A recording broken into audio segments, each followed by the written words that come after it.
Man, I can't believe I'm regretting not watching more isekai anime. How the heck do I get back to the real world? Oh.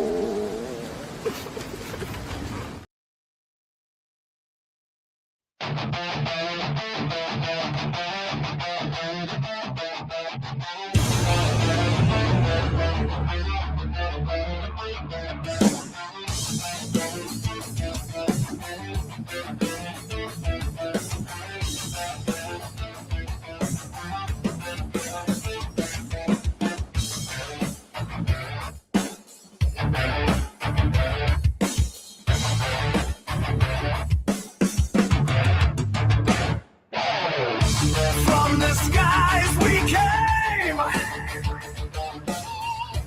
fallen angels to the ground, carried upon the winds like leaves to the grass. We two are one, never alone, never ever forgotten, forever left to roam.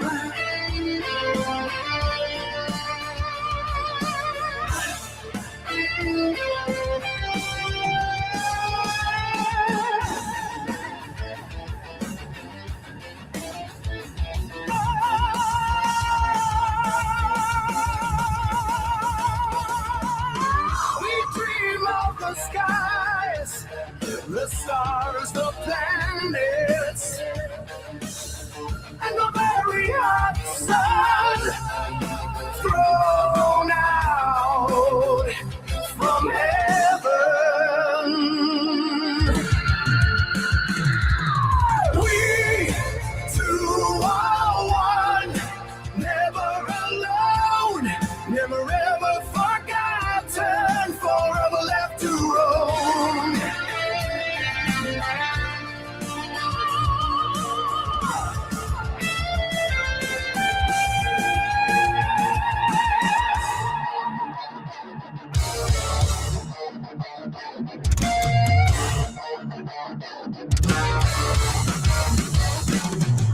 Raise our flags high, call the warriors out. Come see our brave ones, forgotten but never undone.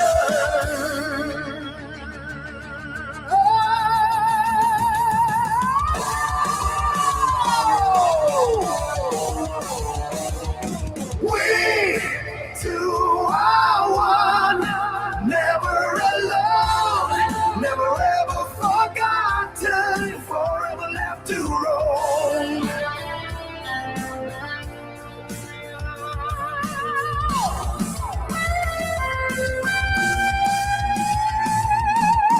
Reach again for the heavens, forget the lost ones, fight on for them until the end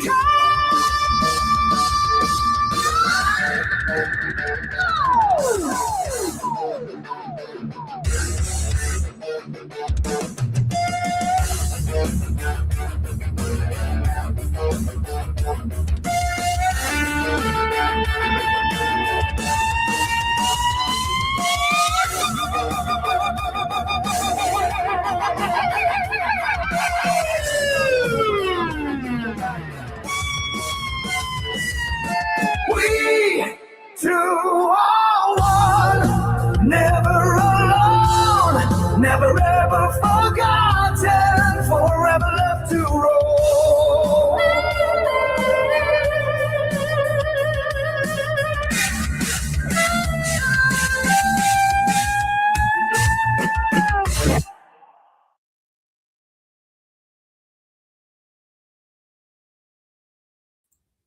Welcome to the Monkey Show. I am your host, the Monkey King of Zoolandia.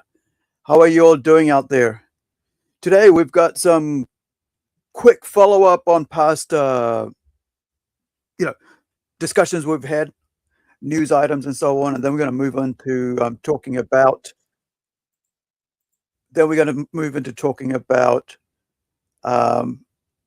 China and a sub that went down in 2024, but now seems to be polluting the the Philippines fisheries, the Philippines islands, oceans. So, the water's out there.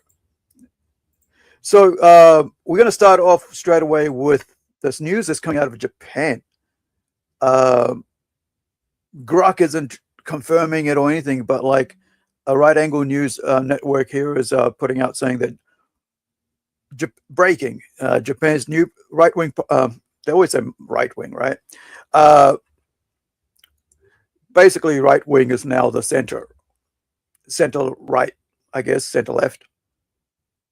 So Japan's new right-wing majority has banned all public displays of Islam, including all calls to prayer, street prayers, and large mosques, and has blocked further productions of halal food and Muslim cemeteries, stating that Japanese burial customs must now be followed. Now, I'm not 100% sure if this is accurate or what, but yeah. So there was some, interesting, and I put, let me see if I put the link to this post here in the chat, so you can follow that up and see what the feedback on that is, and further comments and statements. But this just came out about 3 hours ago or so. So there's this post here by Samurai Voice saying Japan's Prime Minister unveiled many anti-Islam laws by banning large mosques, call to prayer, praying in the street. See, the large mosques are not paid by local Muslims because they don't have that much money, right? A lot of this money for these large mosques, because they want to show force and power, right? That we're strong, right? So they get money from the Middle East and from other countries, usually Iran, right? Qatar, places that are very, proactive in pushing forward their Islamic agenda across the world. So now I need to frisk. Says here, follow Japan's example, right? This is like DHS Gov, White House, and I'm asking for my government to follow that example as well in New Zealand, right? Because look, there's different ways of invasion, and this is one of the ways of invasions, right? So where they come in with a huge force, and like this earlier post says that like there are no examples in history of Islam assimilating into other countries, cultures, right? Their own example of Islam dominating, conquering other cultures. So you can either like go, no, thank you, or accept it, and next thing in about a decade or so, huge Islam mosques will be built up. In Christchurch, New Zealand, there's actually two in a place called Christchurch, in a city in New Zealand, the South Island, where it's frigging cold. Even I couldn't handle the coldness there, right? And we were visiting. It's one of the coldest areas in New Zealand. The South Island is like the colder temperature area in New Zealand. So you won't see that many dark-skinned people. But here, this is what's crazy. You've got people from Fiji, one of the hottest climates, right? Tropical climates, moving to Christchurch because there's a mosque there. No, there's two mosques there. And that's the same mosque that was shot up by an Australian who came over here and decided to, hey, you know what? This is too much. But now those Muslims are shooting up Australians, right? At Bondi Beach last year. So let me remind you, Islam is not a religion or a race. Islam is an authoritarian political doctrine which imposes itself by force. Any political doctrine that calls to kill those who do not believe in it is not a religion. Islam is not a religion. It is a cult that glorifies death. All right. That's enough of that. Let's move on. So next up, there's some crazy stuff happening in New York, right? We've got this here. Palestinians tried to ban dogs in New York City for being un-Islamic.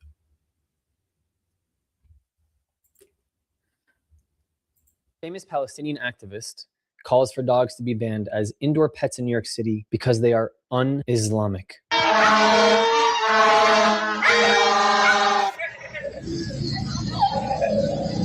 This is like torturing the dog. This is what Muslim kids are taught from childhood, right? From birth, I guess, until they know what their dog is, right? Understand what a dog is, to hate dogs. So I say to you, Westerners, if you have the area or space and you're allowed to in your apartments or wherever you're renting to get a dog, allowed to have a dog, get a dog, get a pet puppy, right? Never mind cats, get a dog. They're loyal. Imagine doing this to a dog. It's probably not even their dog. It's definitely not their dog, right? Because you'd never treat an animal like this.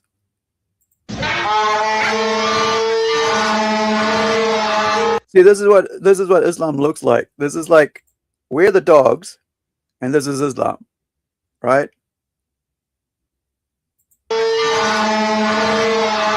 I can't even watch this shit. I cannot believe I'm about to make this fucking video for you. Okay? Pro-Palestinians are trying to ban dogs in places like New York City. There are activists that are calling for them to be banned as they are, quote, un-Islamic as indoor pets in New York City. I just want to let you know that I am extremely sensitive to anger, violence, abuse towards animals. It's something I have a very difficult time tolerating. There's none of that in here. There's a video of a group of kids bothering a dog. There's nothing violent. I would never in my life highlight anything like that on this channel. I can't even see more than 2 seconds of it on my own on a feed. But I want to let you know that this is one of the rare times that you will probably open this platform and see me in a place of borderline anger. From the Daily Mail News. Like I said, they don't assimilate. They want you to change to their way. And this is what Westerners don't understand at all, man.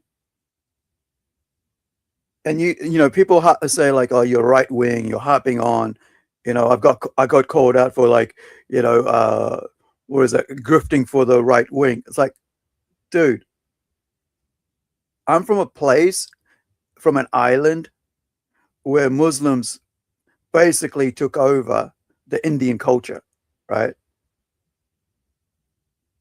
I remember back in I think it was maybe about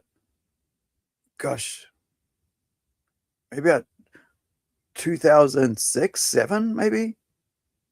Hold on, no, it was 2002, where I was visiting my cousin and my uncle in their city in Suva, at their home, I should say, in Suva, Fiji, which is the capital of Fiji, Suva, right? And so he said to me, "Hey, right, brother, see that house over there? It used to be Indian. Now it's Muslim. See that house over there? This is just around his house." He goes, "That house over there, they used to be Indian. Now they're Muslim. They used to be Indian. Now they're Muslim." I said, "Well, how's that?" And say, "Oh, because Muslims came and gave them money." And so you have a lot of this money handed out that people don't understand in West, that how so fast that Islam would grow is because they go out and hand money out to people, right? Get them groceries, right? Rather than going, you help yourself. It's like, no, we'll help you if you come to our religion.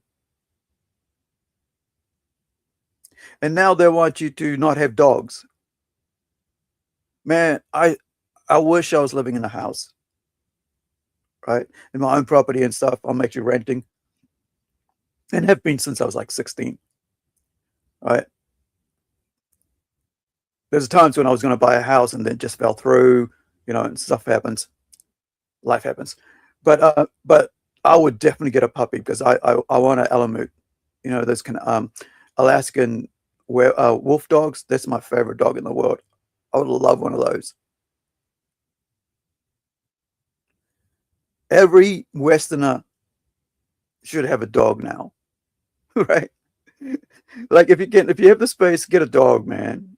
Do it for me because I don't have the space. Famous Palestinian activist calls for dogs to be banned as indoor pets in New York City because they are un-Islamic. You guys recognize her? In Islam, dogs are labeled haram and filthy. This is how kids in Pakistan are taught to treat them. Call this out, and you're told it's Islamophobia.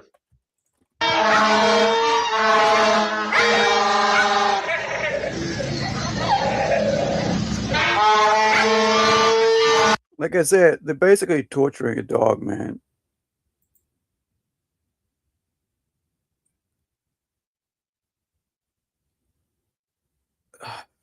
I honestly, I can't even watch this shit.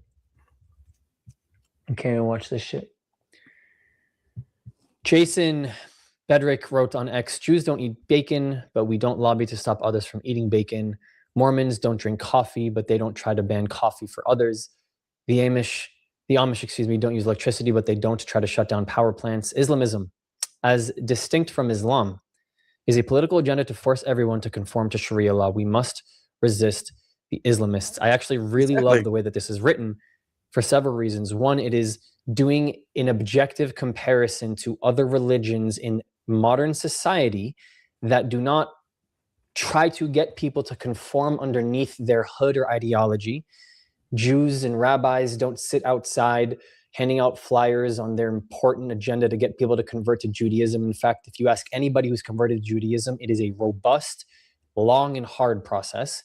My favorite part about this is the distinction between Islamism and Islam, which we do not do enough of. A lot of people conflate the two. A lot of people just throw everyone that is a Muslim into the Islamism problem. I don't think that's okay. I do not think That's why I always say Islam, right? I don't say Muslims. I say Islam. It's a big description, right? Islam is a doctrine, right? And here's the thing: it's not a race. It's not an ethnicity. Islam is an ideology, a political movement. right. I don't know. I think this is the first video I've ever made that had to do with something along the lines of treatment to dogs and animals. Look, I'll be honest with you. I just don't. I can't stomach this shit. It digs into emotions that I do not want to necessarily have anymore in my life, which is anger and revenge. You know, like I just can't deal with that shit. And I feel the same way, right? Like that if they had their way, they'd just kill every dog in the world. These Islamists, right? And that's sad.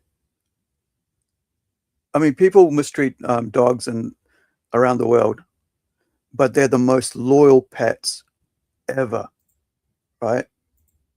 They're the most loyal creatures ever in the world.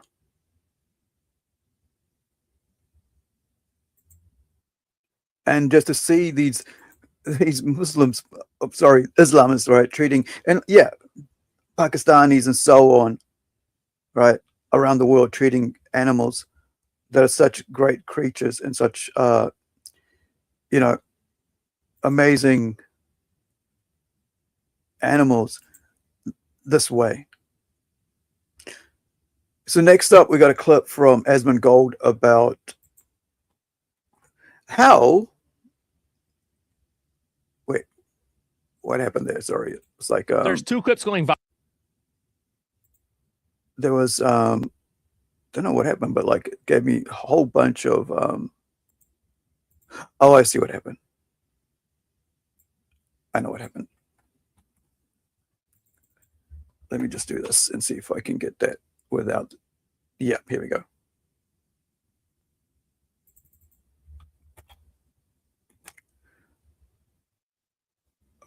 volume There's up. 2 clips going viral of Clinton and Obama. Oh, what's this here? I understand we are fighting an ideological battle that is as old as time. Yep, that's right. There are those of us who are more comfortable in a more open, tolerant world. And there are those who have their concerns about it because they worry about the impact on existing institutions like the family, community, and others. Yes, migration has been a huge flashpoint. More people were deported under my husband and Barack Obama without killing American citizens and without putting children into detention camps. Well, I thought Obama did that because he even made the camps. People did die under ICE. 56 individuals died while in ICE custody. This is during the Obama administration. There is a legitimate reason to have a debate about things like migration. It went too far. It's been disruptive and destabilizing, and it needs to be fixed in a humane way. What's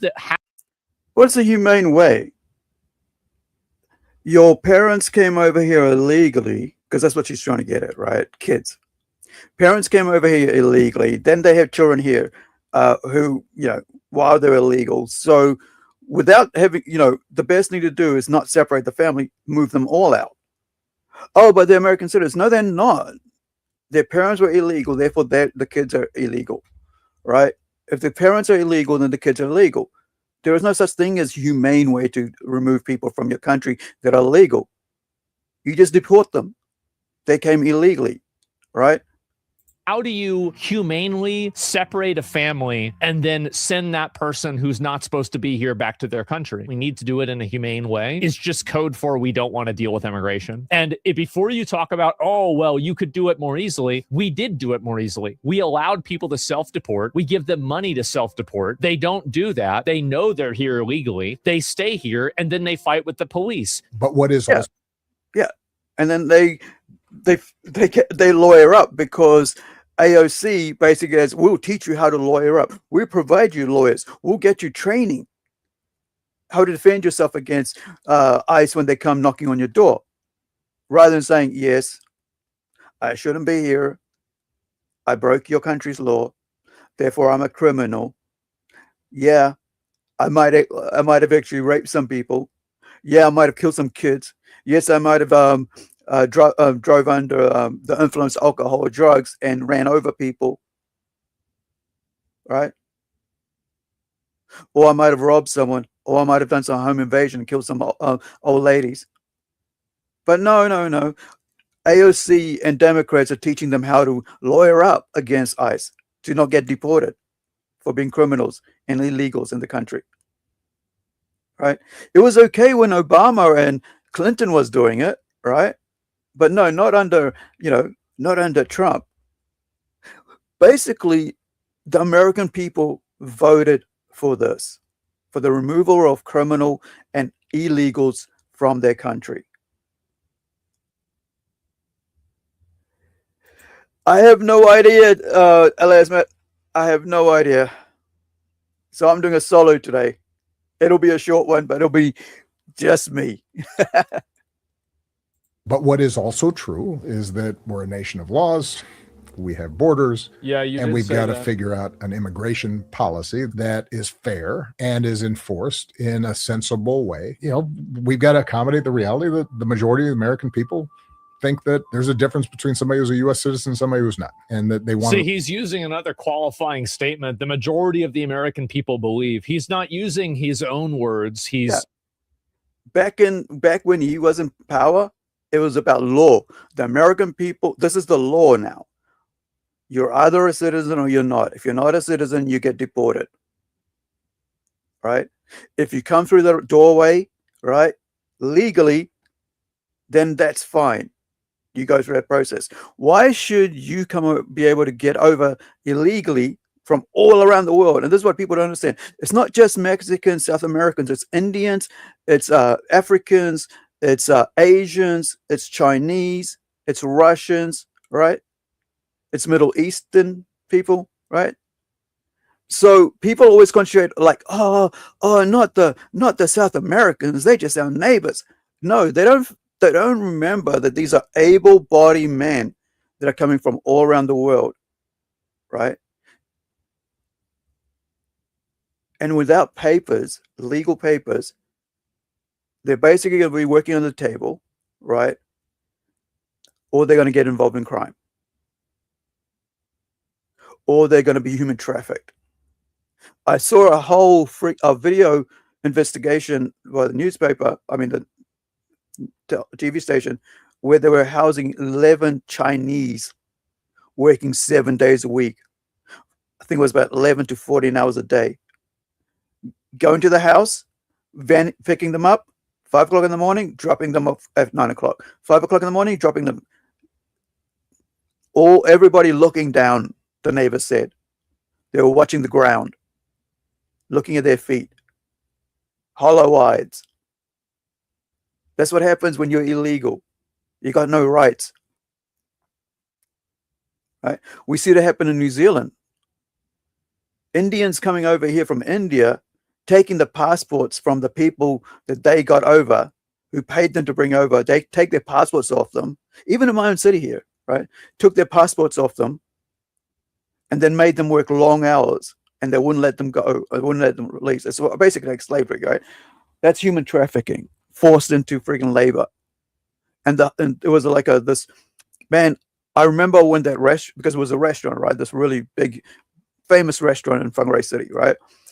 I went to it for my 21st, I think it was it was my first Halloween dress up. It was like about 94, I think it was. And it was freaking the best place ever. It was packed. And then to see it again 20 years later, right? 30 years later, just nothing. It's empty. It was like everybody was basically illegal there. The manager and his wife were basically living at large on the backs of these Indian migrants, right?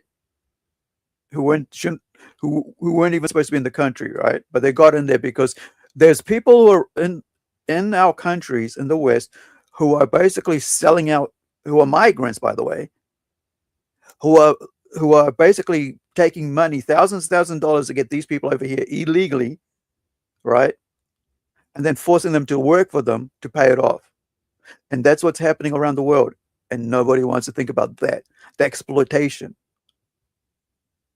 Just deport them, let them go back to the countries and stay there. How are they able to come up with $20,000 to pay for these coyotes, right? These human traffickers. Why don't they just stay in their country and use that to make their lives better? Well, because the American dollar's better. The American lifestyle is better. But I thought America's bad. I thought America's the most racist country in the world. Then why are these people coming to America if it's so bad? Right? That's what I don't understand when they have these the leftists have this idea about like, oh, America bad, America bad. It's like, well, how come everybody's running to America then if it's so bad? If they're willing to die in the desert of thirst, why are they coming? If it's so bad. Looking and paraphrasing other people so he can effectively not have ownership of this idea himself. Sometimes I think what happens in the online debate is if somebody suggests, well, we have to have some immigration enforcement, then somebody's going to point at that child and say, well, so you don't care about that kid. Yeah. So you must be. No, that's not up to the government to care about that kid. It's up to their parents. And the parents came over illegally. And they had their kids on purpose, because this is what happens, right? Back in the 90s, we had this issue. I think it was 90s, 2000s. We had this issue where Chinese people, women, right, would come over here 8 months pregnant on holiday just to have their baby in New Zealand and be classed as a New Zealand citizen for their baby. So, future planning. They could come over because now their child is a New Zealand citizen. And this is where we decide going, hey, that's not right. Why are you coming over here?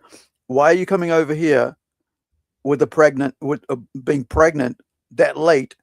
That's not only dangerous to your child, right? But also dangerous, and it's also like basically using up our resources that our own citizens should be getting. But no, you're taking up that bed. You're taking up that resources, right? And this is what people don't understand, is that whenever an illegal is using our laws against ourselves, because our kindness, I should say, against ourselves, our tolerance against ourselves, they're basically abusing us, right? And taking resources from our own citizens and putting them into their own pockets. And it's happening all the time. And people are like, oh, we have to be tolerant. We have to be kind. We have to show much. To an extent, yes, come legally. Right? Be a bad person. The same would be true, let's say, here in Los Angeles around the homeless issue. I think morally, ethically speaking, it is an atrocity that in a country this wealthy, we have people on the streets. Okay, problem. Well, that's because of the resources are being used in housing and freaking sorting out illegals who don't pay taxes, right? Because you don't get your freaking Social Security number. We in New Zealand have an ROD, right? Our own Social Security number, right? So you don't get that. Therefore, you are not paying into the system. You're not paying into your own resources of your country. You're not paying into the accident compensation like we have in New Zealand, right? Because we don't have have to have insurance. So we have car insurance and stuff. But if we get hurt while we're playing, out there, fall over and break a leg, our own taxes take care of us. We don't have to insurance for that, right? When I fell over and onto glass in a nightclub back in the 94, I think it was, or was it? Yeah, I think it was 94, and slipped my wrist on my right hand, and was bleeding out, and then was taken to hospital. I didn't have to pay for any of that. I didn't have to pay for surgery. Didn't have to pay for therapy. Didn't have to get my tendons stitched up, right? Didn't have to have to pay for 3 days in hospital. That's because we all paid for that as citizens, right? Because that's the whole point of being a citizen, that you're paying into your own country's resources to support your own countrymen. But when you got so many illegals, like in New Zealand, there's 1 million migrants and we only have 5 million people. Right? That's crazy.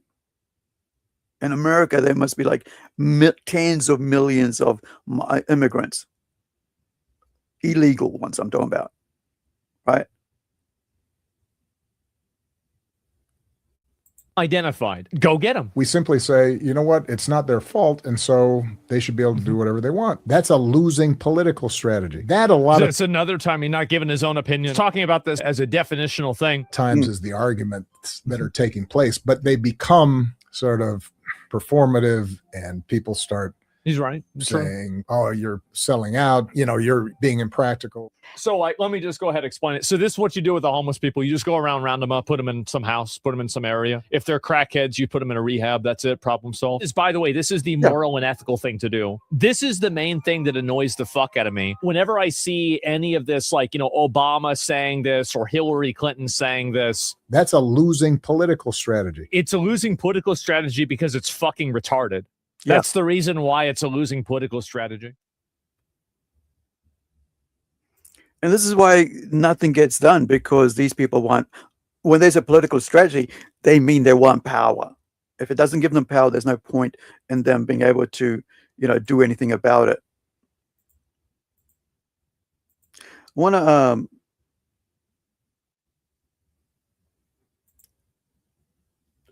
just to follow up on another story from previous week.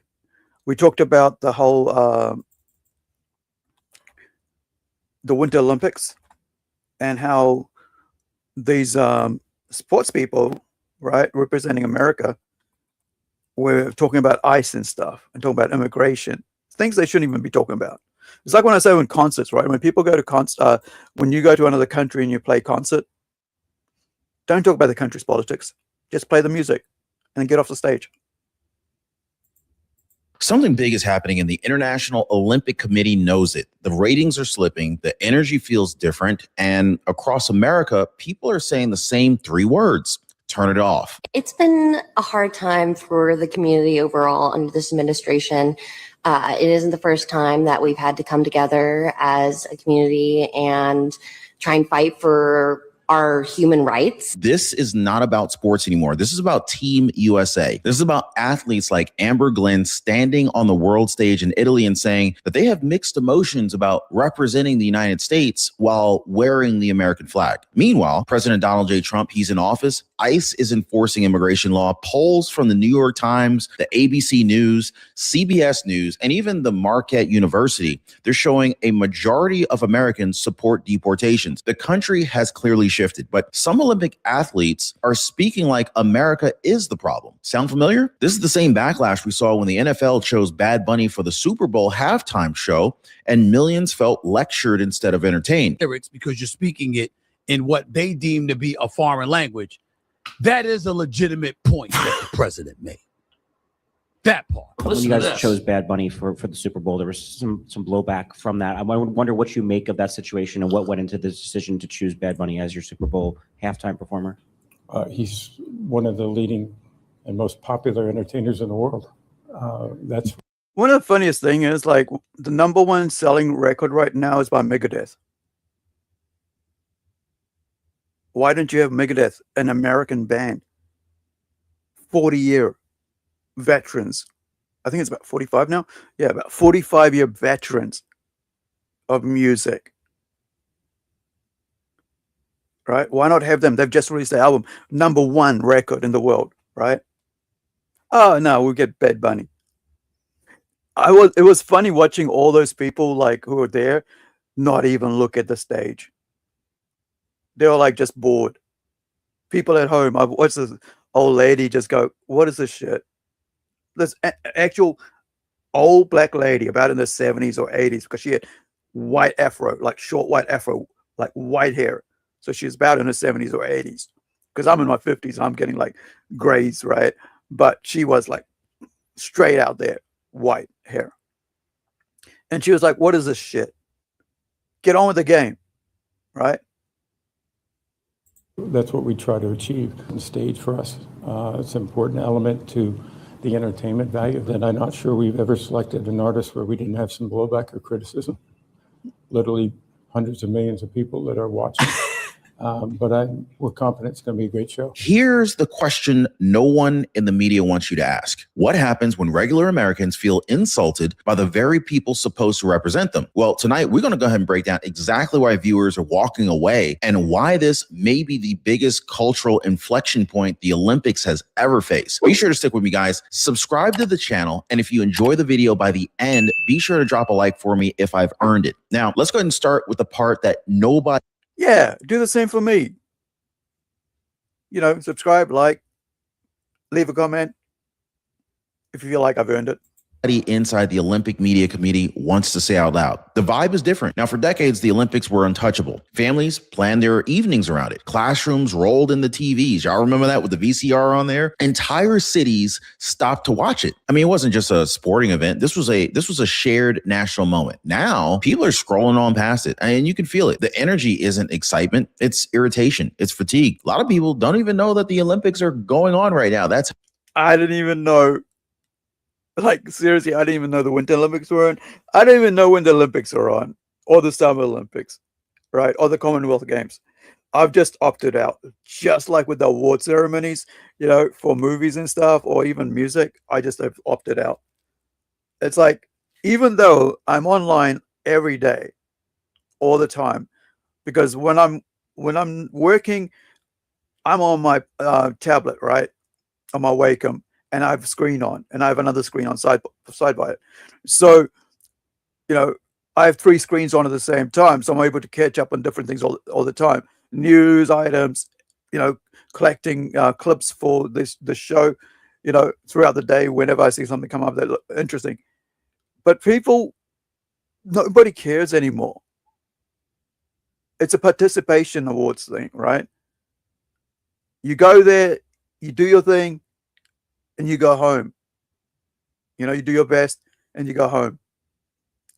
But no, these guys want to stick around and give political messages to people. Like, here's the thing that nobody in the rest of the world thinks the way the left do in America. about immigration. Everywhere else, people are like, hey, you're illegal, get out of my country. Round them up. But in America, it's like, oh, we got to help them. We need to look after them. We need to give them our resources. Same thing's happening in the UK. Illegals, they're putting them up in the thing. So anywhere there's a leftist government, right, or that has been in power, that's implemented these things, that's how they've trained their people to think. Because you know why? Because these people will give them votes. That's why in New Zealand, every time Labour Party is election time, Labour Party, which is basically left, American left, right, in New Zealand and Australia and America, UK, Labour is basically the politically left party. So in New Zealand, they'll go out and say to the people under social welfare, EBT in America.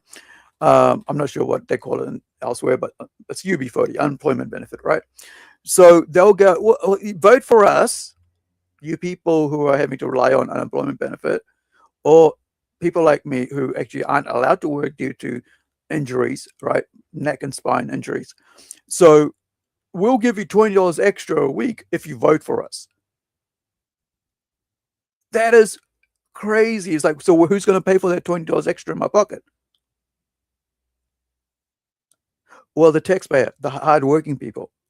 Oh, so you're going to take from them to give to me, even though I've done nothing for it, even though I've paid my taxes and into the ACC and everything that before my accident, right? Before the car smashed into me. Anyway, so now I actually voted against that. I voted against that party because I realized that this was all about votes and taking from the citizens, from my fellow citizens to give to me, and the other million, thousands and thousands, hundreds of thousands of people that are unemployed, and helping them to stay unemployed because they're going to get a bit more money. This is how the left works. They don't want you to advance forward. They don't want you to work hard towards something. They want you to stay in that hole, be unemployed, and vote for them every year, every 4 years, right? Because they don't really care about you bettering yourself or bettering society or your community.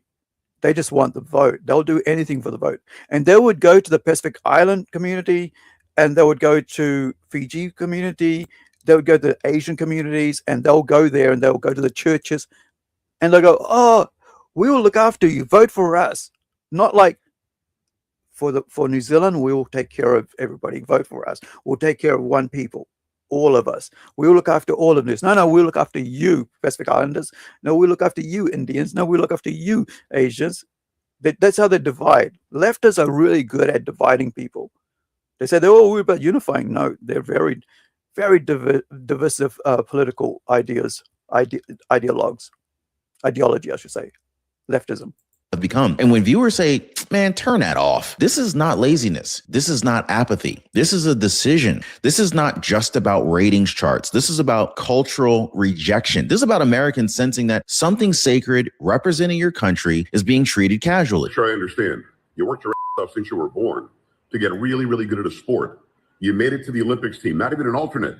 You get on a plane, go overseas to a strange foreign land, sit down, and instead of talking about your sport, you decide you're going to talk about and take questions about how much you can't stay in the country, whose flag you're wearing on your... What the is wrong with you? You shouldn't be there. Somebody who loves the country should be there, even if they suck at the sport and won't even get in the top 10. They should be there, waving the American flag, proud of where they're from. 100%. You think you're better off in Italy? Have you seen the history of Italy? What are you complaining about in the United States? What specifically do you think you know? Because I'm here to tell you, you don't know what you think you know. So instead of going there and representing my family and me and our flag of this country, you're representing your own lunacy. You're representing your own unintelligentness, which isn't a word. You're representing your own delusion about what you think is going on in the country that gave you all this opportunity. When the Olympics stopped feeling like a... The link for that is in the chat for the rest of the video. So, yeah.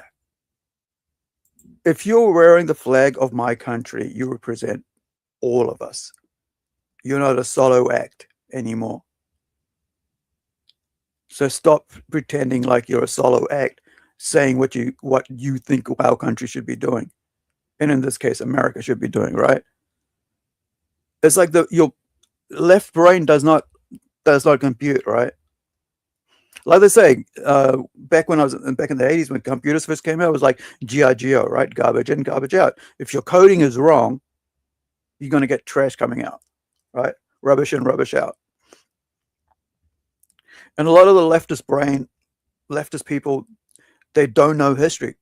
When the guy was talking about Italy, where the Winter Olympics was, Mussolini, go look that up. Leftists, you have no idea how many people he killed. Fascism, right? Moving on, we are looking at this thing happened this week, which is very sad. So yeah, from sports to follow up on this thing. Well, we didn't actually talk about it. I didn't even know it happened, and it just suddenly was there. So this is a clip from Esmond Gold.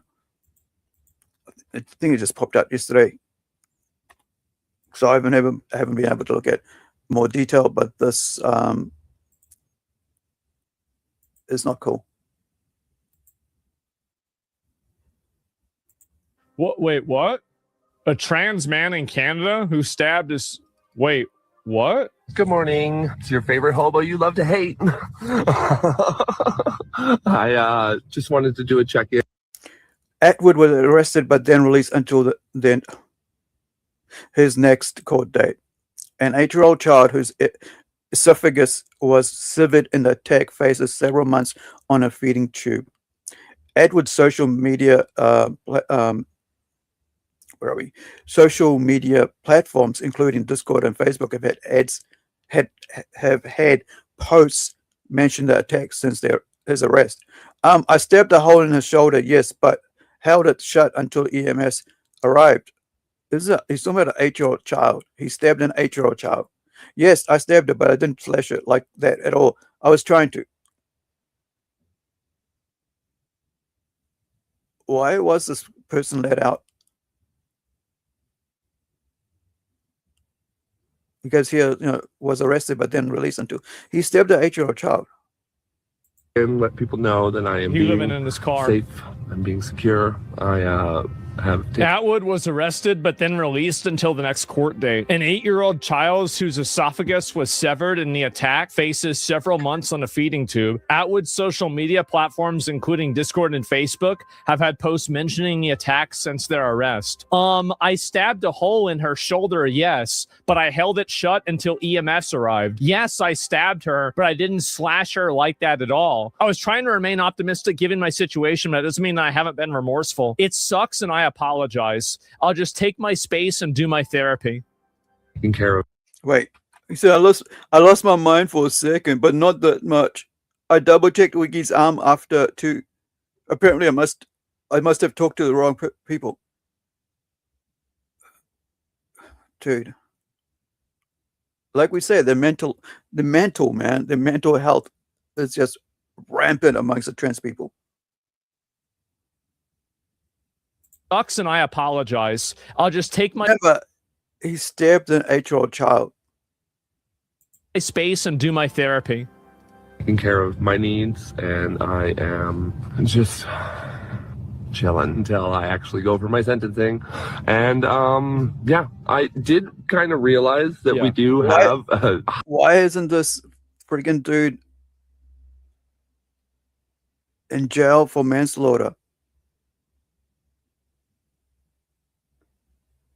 He stabbed an 8-year-old child. This is 2-tier law system.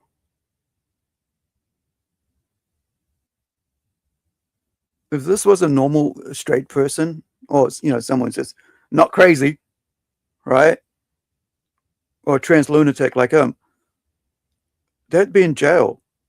Highly unique opportunity here, whereas I'm someone who did something heinous and I'm on social media, whereas pretty much all the other people who do something heinous get locked in a box. Yes.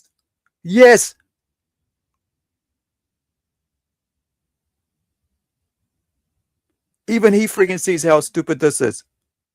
and blocked out from society, and they don't get to talk to them. So Yep, and if it was up to me, it'd be you too. Anybody that does this should just be lucky they're not being harvested for their organs. does it put me Yeah, I think this dude should get prison justice. He stabbed an 8-year-old child. And that's not cool. However, the time. I don't think like that. I always feel like a hot young star, on the other hand. You know what I mean? Why not? Why not? You know? I mean, I say that in jest. It neither has any meaning nor doesn't have it. I mean, everyone should think of themselves as that, you know? Where's that woman? She made a rather hasty exit in that direction. To where, though? I'm unsure. Oh yeah, she's gone free at last. Can you hear me? who is this? Who is this? You know who it is. You know who it is. How's it going? You're live. Yeah, I know, and I'm late. I was looking for I was looking for a new place, and I checked the time. I'm like, oh crap! So I'm here at Del Taco.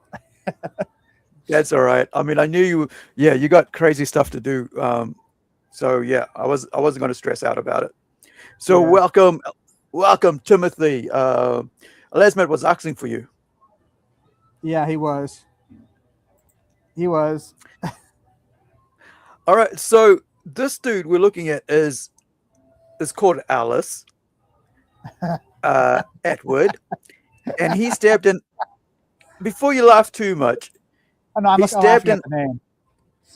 Yeah, but he stabbed a child Why? because he just did. She was 8 years old. And instead of putting him in jail like normal law, but because he's special, you know, he's all special, they let him out. And even he thinks that's weird because he should be locked up. But he's out on bail. He's out. They didn't even say about bail. They just let him go after he stabbed an 8-year-old child.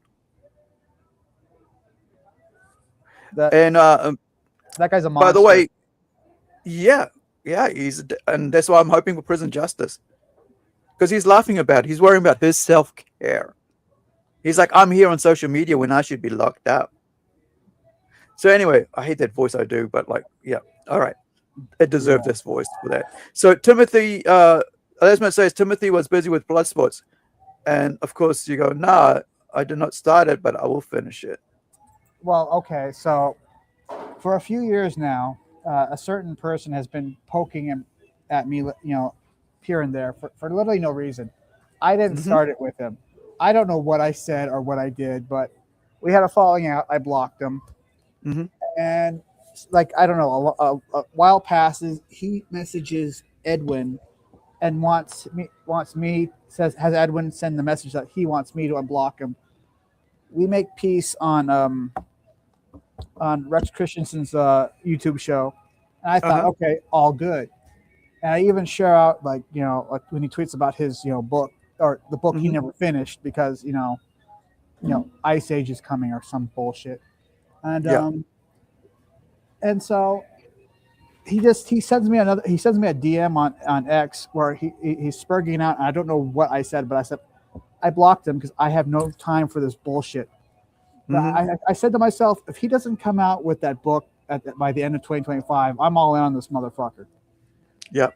So he didn't come out with the book, and I just started kind of poking and prodding at him back because I didn't do anything to him. But he says that I'm a terrible writer, even though he's only read like 2 books out of the 4, and they're like, I was a very new writer, so I was learning as I went because some of these creators have no time to give you any tips or tricks or anything, or any so you gotta like learn as you go. Oh, I've been there. Like the first one we put out was Incredible, the webcomic, and that cost me about $500 of my own money to print, right? Yeah. And there was only like about 50 issues or something. It cost $10 per book to print here in New Zealand. And when I finished printing it, I looked at it and I said, well, this is not good. Oh yeah, I knew that an open number one was not a a blockbuster. I knew I was going to have a very cult kind of underground appeal because it's not perfect. And so every book I write has to be better than the last one. And I really do try to make it entertaining. I'm not trying to say anything grandiose. I'm just trying to entertain people. Right. Because he was like, what are you trying to say? Because he says that I don't have a plot in my book and that stuff just happens. And I'm like, well, I've had book reviews and I actually have books that are finished to actually, show. Because he also claims that I also rip off readers. And my opinion is like, you have to have books to have readers. Yeah. And so, how do you rip off readers if you don't have books, right? And how would they be able to review my books if they didn't have them? And right. People have actually taken pictures that they've gotten their books in the mail. And I don't, and like once I submit it to RJ, I don't have anything to do with like the distribution or anything. It's put together and sent to people. If you order it from Amazon, Amazon sends it to you. I have nothing to do with that. Yeah, so I'm the same, right? Like once I hand it over to my publisher does a Kickstarter. I respond to people's questions about it. I promote it. I talk about it. Yeah. Once it gets fully backed, it goes to printing, right? Right. And if there's any issues with that, it comes back to me and goes, hey, do you need to correct this or that? Then I correct it and I send it back. And then it goes back on, the bottom of the list of printing and then goes to print. And so people who have never done it don't understand this, right? So people who actually haven't finished a book don't understand the process when it comes to actually, from actually creating it, writing it, and then going all the way to print and then actually sending it and having it in other people's hands. Well, I've actually earned my stars and bars. I mean, I remember crowdfunding. I'd get like 4 hours of sleep. I'd be promoting and sending out links all night. I've put in my time, and I think I've earned my stars and bars. But this guy thinks he's the shit, and he's never successfully put a book together. It's always someone else's fault. His first project fell apart, and it's Ali's fault all of a sudden. So he's going at her, or Dario. Oh dang, Freudian slip. Whoops. This, or like Dillard. It's Dillard's fault, or he had a falling out with Christian Rossi or something, and now it's his fault because he's working for Tom Tuttle or some garbage. And it's like, just find another artist. Quit blaming everybody else for the fact that for your suckage. The other thing is that because of the position I sit in with being a publisher and as well as a studio head, right, director, we get a lot of artists who will come and start projects and they will drop out. Exactly. Not a lot. That's just there is how a percentage, right? Yeah. And they will come. Like one guy almost completed an entire book. Decided he got upset about something, and that was it. He just stopped. I'm not working on this anymore. I was like, dude, you're like about 4 or 5 pages away from completing this project. Right. So now that project sits there, and now I've got to find an artist with a similar art style and pay that guy to come and do this, to complete this work. Yeah. But it's it's one of 8 issues. Right. Yeah. Right. And just and he says that my parody character is Zed and Odysseus, which is a parody of droids. It's unoriginal. And I'm like, you have a frog character when there's Frog Tony and EVS is Cyberfrog. You came up with a certain werewolf book when there was a lot of characters and a lot of creators in Comicsgate thinking of werewolf books. You just threw in other genres to make it different. He has a character that looks like it could fit into the pages of Cyberforce. Just don't tell me that my characters are not original when you're and don't tell me how a thing or two when you haven't even finished a book. Yeah. You're not gonna, he says the Ice Age is coming and he's the next big thing. And it's like, you're nothing. You're a joke. You came at me for literally no reason. What did I ever do to you? Kind of, Well, people tend to like think that much highly of themselves. Like me, I don't. That's why I call myself the Monkey King, right? I don't, and I think this is the problem with a lot of people in indie comics is that they think they're the next best thing. You're just another person in the indie comic scene, and it's the reader and the backers who decide if your work is good and whether you deserve their their backing and their support to talk about your book elsewhere. And this, like in the past, the way we used to like support what we liked was we'd tell everybody about it. We'd make copies of the tape and hand it out to friends, right? Hey, check out this mixtape. Look, I put this songs together. These are my favorite bands, right? Or here, like one time, right, I saw this guy who liked a Silver Surfer comic book and was just sitting there. I didn't even know he was into comics. And so I said to him, hey, I picked up your comic book and I put it up upstairs. Dude, I'm into comics as well. Come and check out my lot. And you can read them if you want. But he wasn't really into X-Men or anything, so he just stuck to his Silver Surfer. But this is, we always like, if we like something, we talk about it. If we don't like something, we won't talk about it. So you'll never hear me talking about Marvel comics anymore or DC comics anymore because they bore me. But I love manga and I'm watching it all the time, so I'll talk about it. And this is the thing about like having fans, right? You grow fans through people talking about you, about telling other people how good your work is and stuff, and what you enjoyed in it.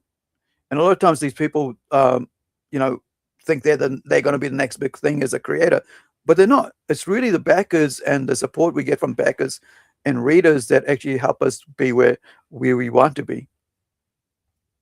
So I'm all for like if he gets it done and it is the next big thing, I'll say yeah he is. But I used to even share out links to his pages and say, hey, check this out.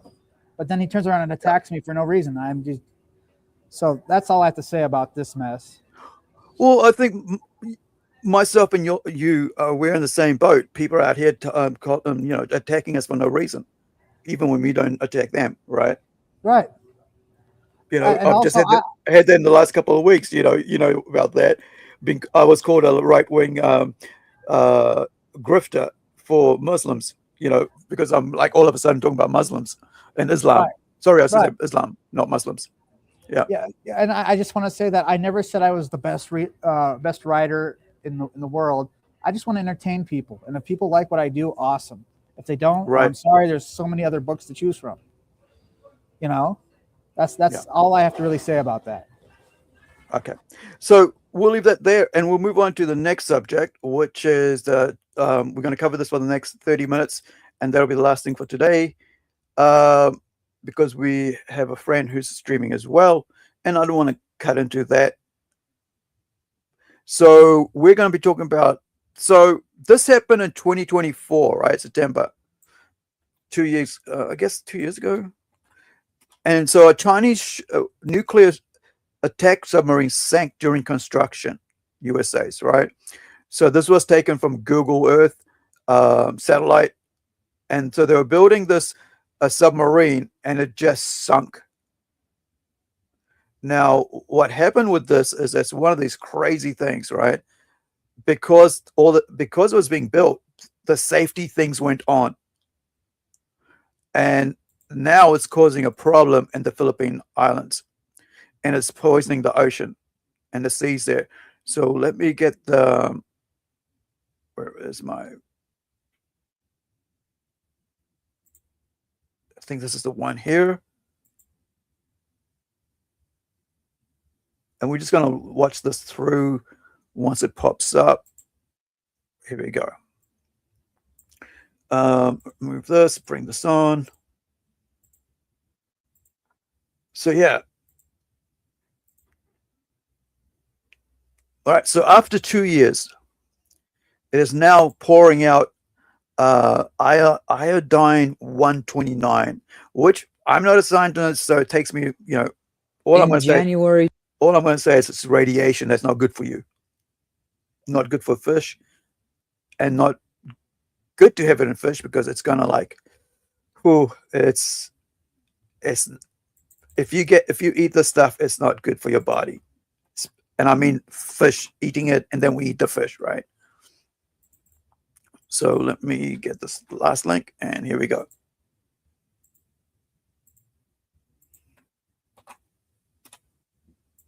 In 2026, researchers detected unusually high concentrations of the radioactive isotope iodine-129 in the waters of the West Philippine Sea. The substance, with a half-life of 15.7 million years, is rarely produced by nature. It is also a unique fingerprint of human nuclear activity and disasters. A report from the University of the Philippines Marine Science Institute instantly sent shockwaves through the geopolitical landscape of the Far East. This scientific method is precise. This is neither a natural phenomenon nor existing pollution from Fukushima or North Korea. High concentrations of iodine-129 can only originate from a severe meltdown or a leak from a nuclear reactor core. In recent years, the only catastrophic event in the upstream waters of the Western Pacific that fits this description is the 2024 mysterious sinking of the Chinese nuclear submarine in the Wuchang section of the Yangtze River. Decoding the death's fingerprint. This is not wastewater, it's dead water. Inside a nuclear reactor, iodine-129 is locked deep within the fuel rods at the bone marrow of the reactor. Ordinary cooling water discharge or even minor pipe leaks will not contain high concentrations of iodine-129. It is only when the zirconium alloy shell of the nuclear fuel rods completely breaks and the reactor core undergoes a physical meltdown that these toxins from deep within the reactor are released. Thus, when scientists detected it in the sea, what they were seeing was not just wastewater, but the blood that flowed from the reactor after it was disemboweled. This directly proves that the submarine did not suffer a simple mechanical failure, but underwent a catastrophic nuclear disaster.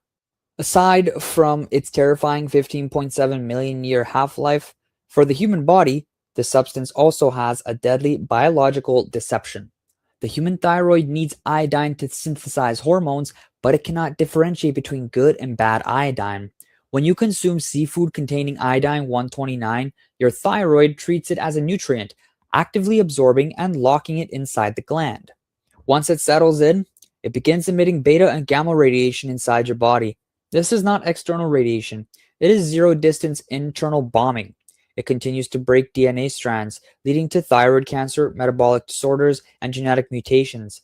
It is a miniature nuclear bomb cloaked as a nutrient. So, where exactly did this iodine-129 come from? Let's take a look at the unspeakable truths hidden in the report from the University of the Philippines Marine Science Institute. The report shows that the concentration of iodine-129 in the West Philippine Sea, WPS, is 1.5 to 1.7 times higher than in other parts of the Philippines waters, such as the Sulu Sea and the Philippine Rise. This proves that the pollution exists and is regionally concentrated. This is not global radiation. There is a source continuously delivering it to this area. Faced with such alarming data, the researchers provided an extremely conservative hypothesis. The source may come from the Yellow Sea, citing nuclear tests decades ago and emissions from European nuclear fuel reprocessing plants that settled in northeast China soil and were then washed down. This Yellow Sea old account theory is logically faulty. If it were the remains of nuclear tests from decades ago, why was there a sudden abnormal spike in 2026? The remnants should have either decayed year by year or remained stable. A pulse like this is impossible. Only a new event can explain such a new spike in iodine-129. The report acknowledges that the transmission path is the Chinese coastal current. Look at the map. This current does pass through the Yellow Sea, but it also passes through the Yangtze River mouth. The Yangtze River mouth is located south of the Yellow Sea. If it were the old remnants from the Yellow Sea, they would have been diluted long ago. However, if the fresh, high-concentration wastewater from the 2024 submarine incident was just injected to the Yangtze River mouth and then followed the same current southward, this could perfectly explain why the concentration is abnormally high. Reviewing related academic papers from 2025, such as monitoring data from Science of the Total Environment, it becomes apparent that the background level of iodine-129 along China's East China Sea coast began to show unexplained disturbances at the end of 2024. This perfectly aligns with the time when the wastewater reached the river mouth, 6 months after the Wuchang submarine sink accident. Scientists may be hesitant to name the source due to political reasons, but ocean currents and isotopes do not lie. The red curve in the West Philippine Sea represents the delayed confession from the nuclear submarine that rests at the bottom of the Yangtze River. Moreover, nearby nuclear facilities could not have released iodine-129. China's coastal nuclear power plants, which use pressurized water reactors, primarily discharge tritium and will never contain high concentrations of iodine-129. Only if a catastrophic accident occurred, such as a core meltdown or a safety shell explosion, could this happen. If such an event occurred, satellites would have already captured heat spots and the International Atomic Energy Agency would have been alerted, making it impossible to cover up. North Korea's facilities are deep inland, and there have been no significant leak reports in the past 2 years. Even if a leak occurred, contaminated water would first enter the northern Yellow Sea, affecting Japanese and South Korean waters. It would never bypass them and appear directly in the Philippine Sea. Thus, having ruled out all conventional options, the only remaining variable on the map is the Type 041 Jo Class Submarine that sank in the Wuchang section of the Yangtze River in May 2024. Only this one experienced catastrophic physical damage. Only this one sank in the water without protection during mooring trials. Only this one had all the physical conditions for the release of iodine-129 due to fuel rod damage. This iodine-129 is the toxic residue released after the death of that submarine.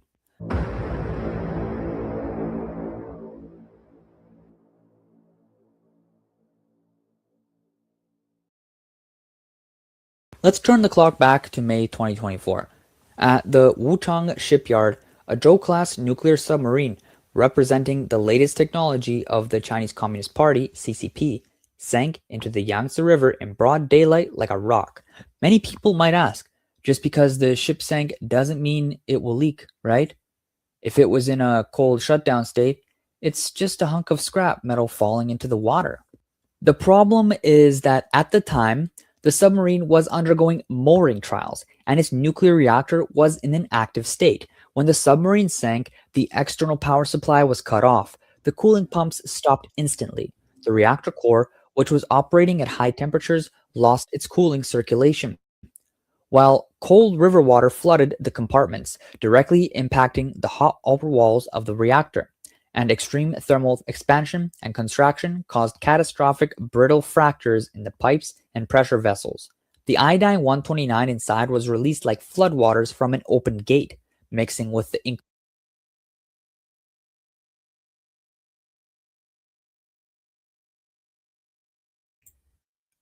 So, from what I understand, with my limited scientific brain, right, when it comes to armaments, when it comes to iodines and minerals and all that, right, chemicals, is that this thing that's now in the water in the Philippines, it's going to be moving across the world as the waves and currents, whatever, carried across.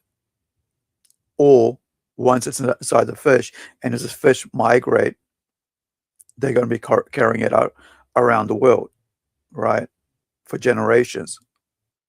He said something like there was like a shelf life of like about a couple hundred years, right? So this thing is going to this thing's going to be out there. It's going to be out there, basically, in the water, into the food, into the other fishes that we don't eat, into the other animals in the oceans, right? And yet nobody is really talking about it, and political discussions are keeping it away from saying, yeah, it's the Chinese, they did this, it's their fault.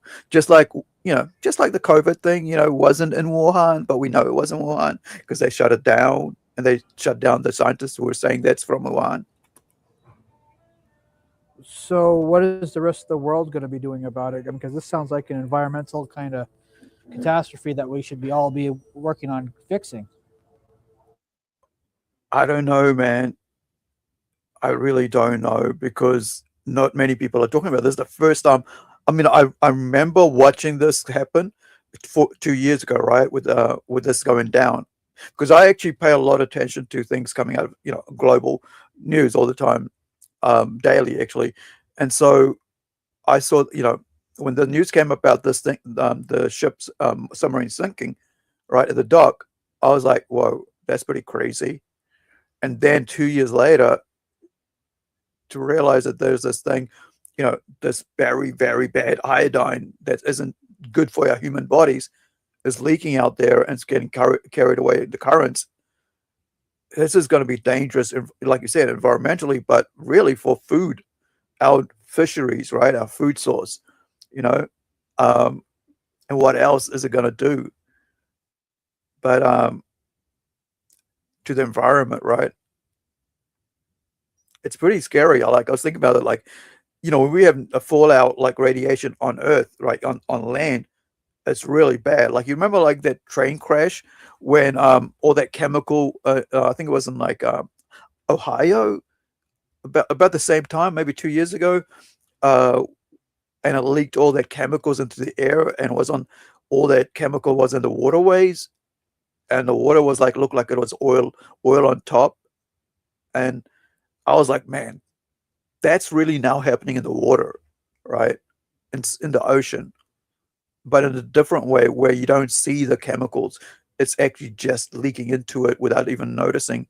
But these guys, the researchers are saying that, yeah, it's definitely the submarine. Yes, it's definitely this iodine. Yes, it's definitely this thing. And it's China that's caused it.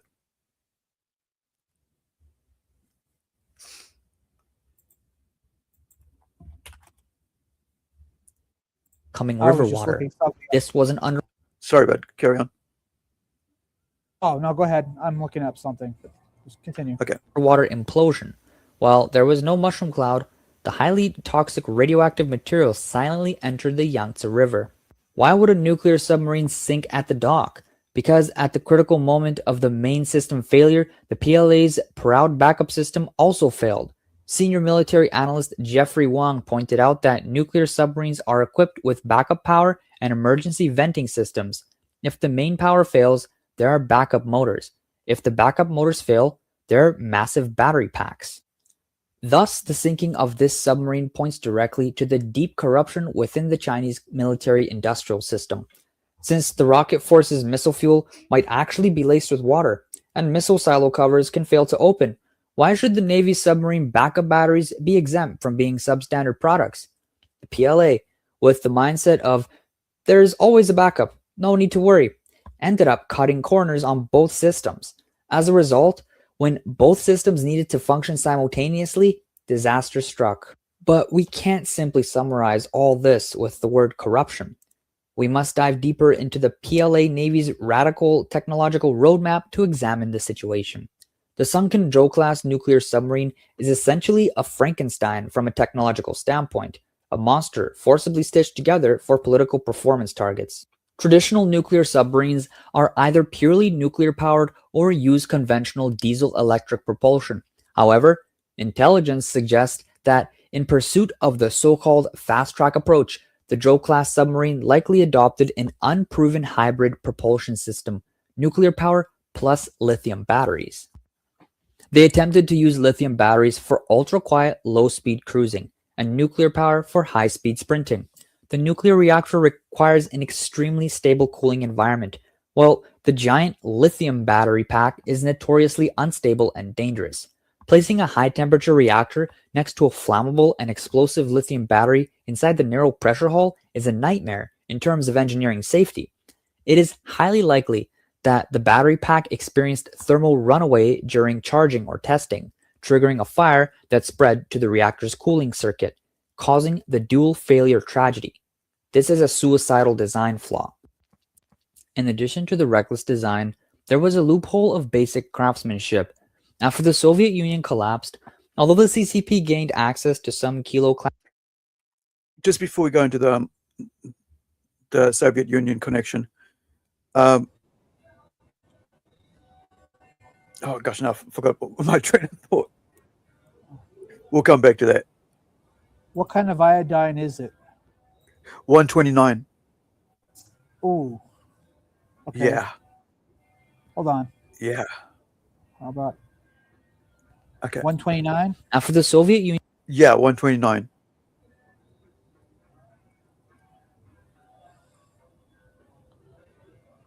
Continue. Okay. Collapsed. Although the CCP gained access to some Kilo class submarine blueprints, they never mastered the core material smelting technology.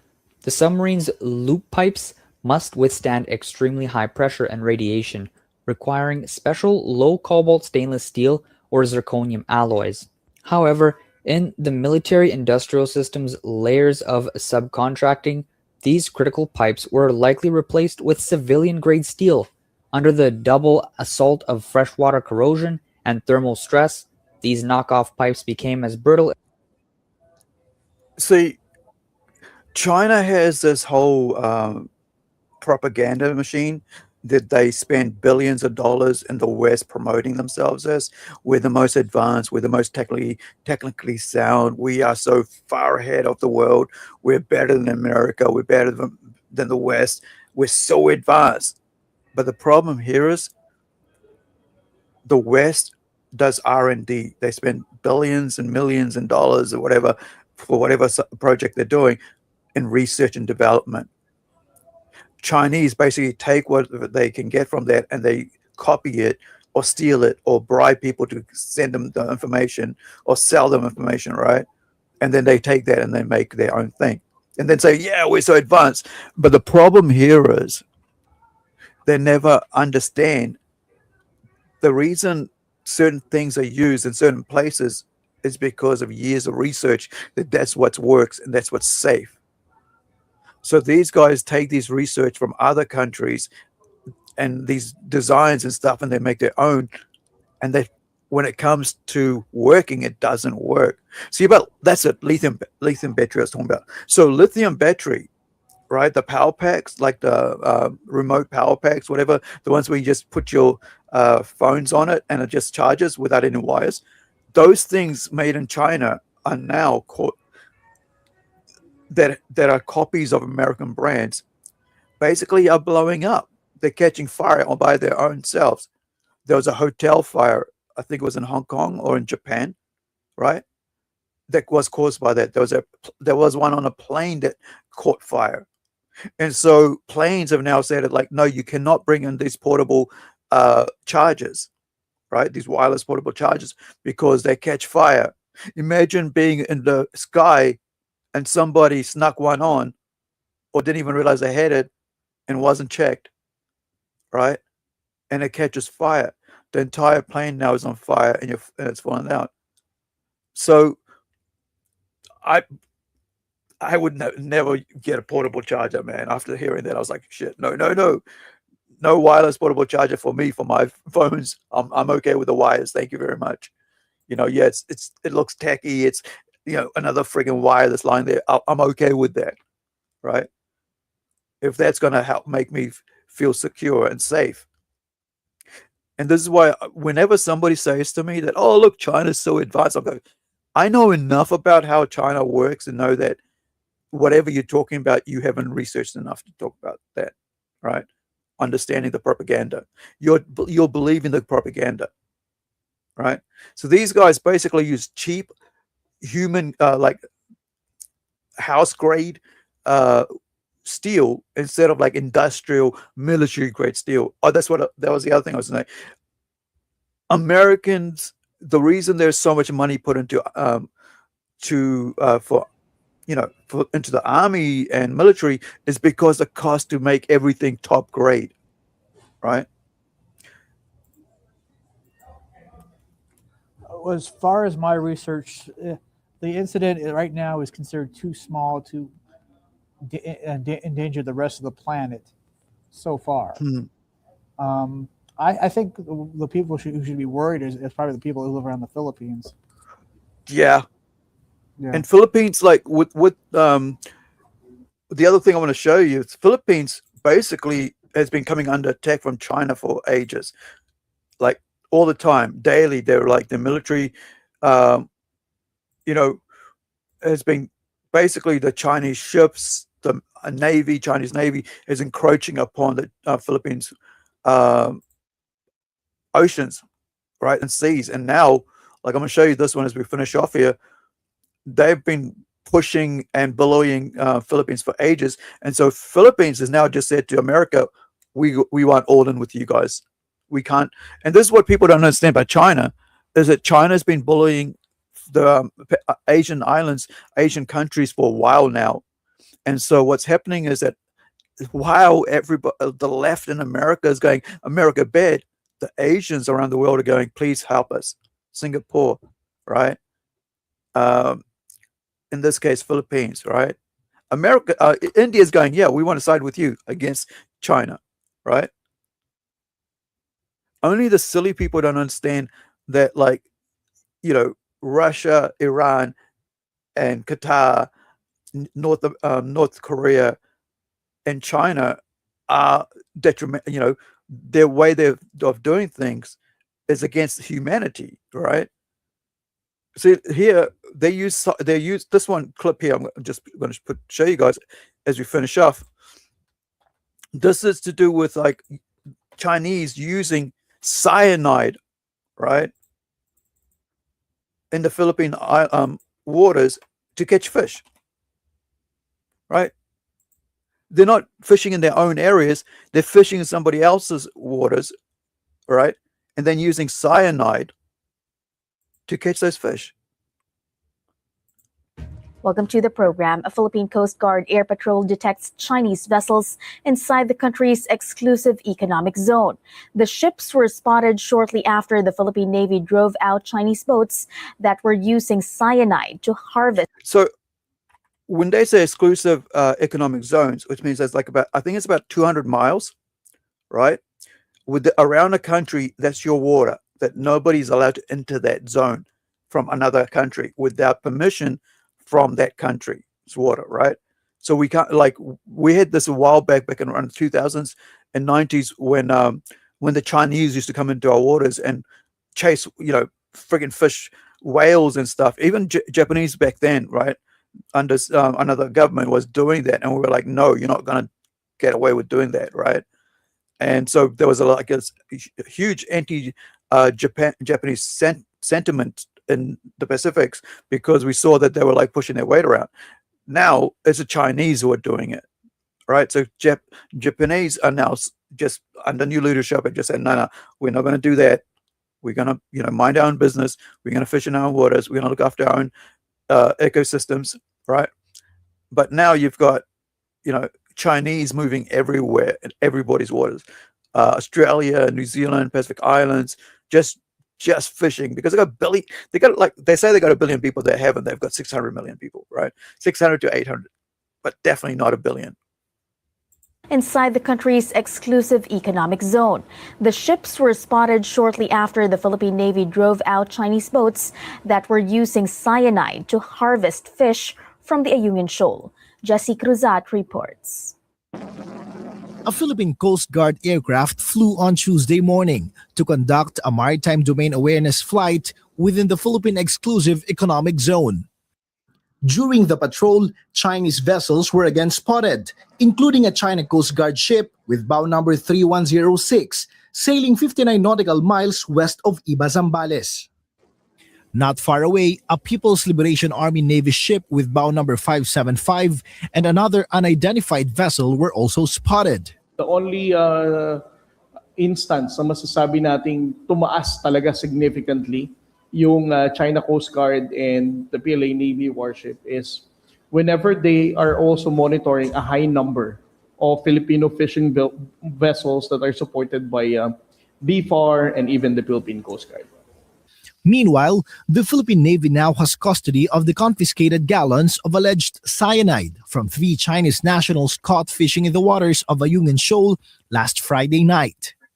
The liquid that's suspected to be cyanide is now in the possession of the Philippine Navy personnel aboard BRP Sierra Madre, and on the first opportune time, ito ibabalik natin sa Palawan para ipatest natin.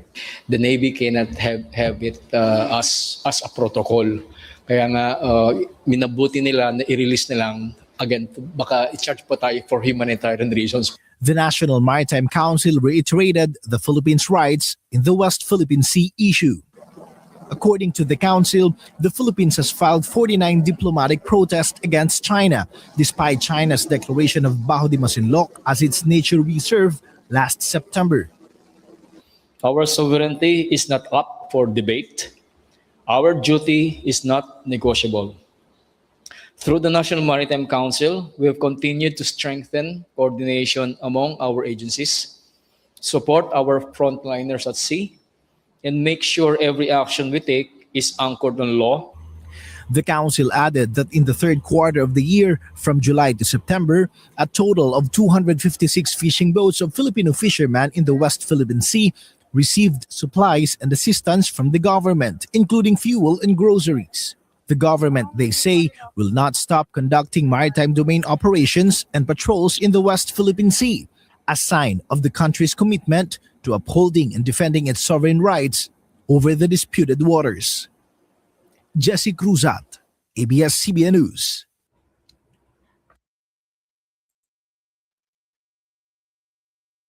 Now, I think that's us for today. Tim, do you have anything to say as we finish off here?